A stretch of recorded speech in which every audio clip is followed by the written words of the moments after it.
Praise the lord. యోవేలు గ్రంథం 2వ అధ్యాయం 26వ వచనం. నా జనులు ఇక నెన్నటికిని సిగ్గునొందరు. దేవుడు తన ప్రజలు బాధలు పడుతూ ఉంటే ఆయన కూడా బాధపడ్డాడు. తన ప్రజలు శ్రమ పడుతూ ఉంటే ఆయన తట్టుకోలేకపోయాడు. దేవుడు ఎవరిని కావాలని శిక్షించడు. దేవుడు ఎవరిని కావాలని బాధ పెట్టడు. మనుషులు దేవునికి వ్యతిరేకంగా, ఆయన నియమించిన నిబంధనలకు కట్టడలకు వ్యతిరేకంగా జీవించినప్పుడు వారికి వారే శ్రమలు కొని తెచ్చుకుంటూ ఉంటారు. వారికి వారే బాధలు పొందుకుంటూ ఉండుంటారు. అలాంటి సమయంలో ప్రభువారు వారిని విడిపించటానికే ఆయన చాలా ఆశిస్తూ ఉంటాడు. అందుకే తన ప్రవక్తలను పంపించి వారితో మాట్లాడింపచేసి వారు తమ దుష్ట మార్గాల్ని విడిచిపెట్టినట్లయితే వారిని మరలా క్షమించి వారిని ఆదరించాలని ఆశపడుతూ ఉంటాడు. అలాంటి సందర్భంలో యోవేలు ప్రవక్త ద్వారా ప్రభు మాట్లాడుతూ, ఇప్పుడైనా మీరు ఉపవాసం ఉండి కన్నీళ్లు కారుస్తూ దుఃఖించుచు మనపూర్వకంగా నా ఎద్దుకు వస్తే నేను మిమ్మల్ని క్షమిస్తాను, నేను మిమ్మల్ని ఆదరిస్తాను, నేను మిమ్మల్ని బాగు చేస్తాను, నేను మిమ్మల్ని ఈ లోకంలో ఆయా రకాల ఈతి బాధల నుంచి విడిపించడం మాత్రమే కాకుండా నేను మిమ్మల్ని అన్ని రీతులుగా ఆశీర్వదించుతాను అని ఈ అధ్యాయంలో ప్రభు మాట్లాడుతూ వచ్చారు.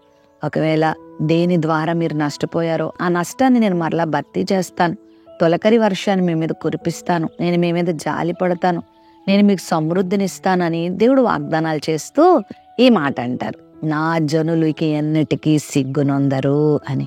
గతకాలపు పరిస్థితుల్లో నువ్వు సిగ్గును అనుభవించావేమో, అవమానాలు అనుభవించావేమో, ప్రభువుకు వ్యతిరేకంగా జీవించటం వలన తెలిసి తెలియక తప్పులు చేసి ఇబ్బందులు కొని తెచ్చుకున్నావేమో. అయితే నువ్వు ప్రభు వైపుకి తిరిగితే, ప్రవ్వా నన్ను క్షమించయ్యా, నీ మాట వింటానయ్యా, నీకు లోబడతానయ్యా, నీ కొరకు బ్రతుకుతానయ్యా అని నువ్వు ప్రభువుకు నిన్నుగా అప్పగించుకోగలిగితే ఆయన నీకు ఇచ్చే వాగ్దానం ఏంటంటే, నిన్ను ఆయన ఎన్నిటికీ ఇంకా సిగ్గునొందనివ్వడు.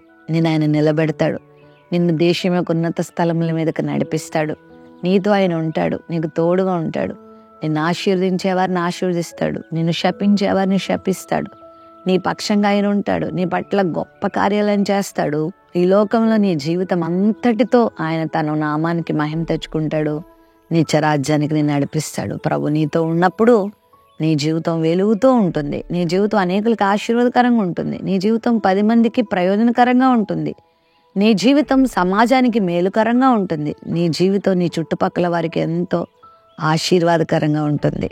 ఒకవేళ దేవుని మాటకు లోబడి ప్రభు వైపు తిరిగితే నిన్ను ఇంక దేవుడు ఎప్పటికీ అవమానభరితంగా చేయడు, నీ జీవితాన్ని దేవునికరంగా చేస్తాడు. ప్రేమ నమ్మకం కలిగిన మా తండ్రి, నీ బిడ్డల జీవితంలో ప్రతి అవమానాన్ని కొట్టివేసి బిడ్డలు మీరు దీవించండి.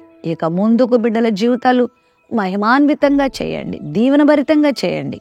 ప్రతి విధమైన దుఃఖమును, ప్రతి విధమైన ఆయాసమును, ప్రతి విధమైన బాధను, సిగ్గును తొలగించి నీ కృపతో నింపమని యేసు నామములో ప్రార్థిస్తున్నాం తండ్రి. ఆమెన్.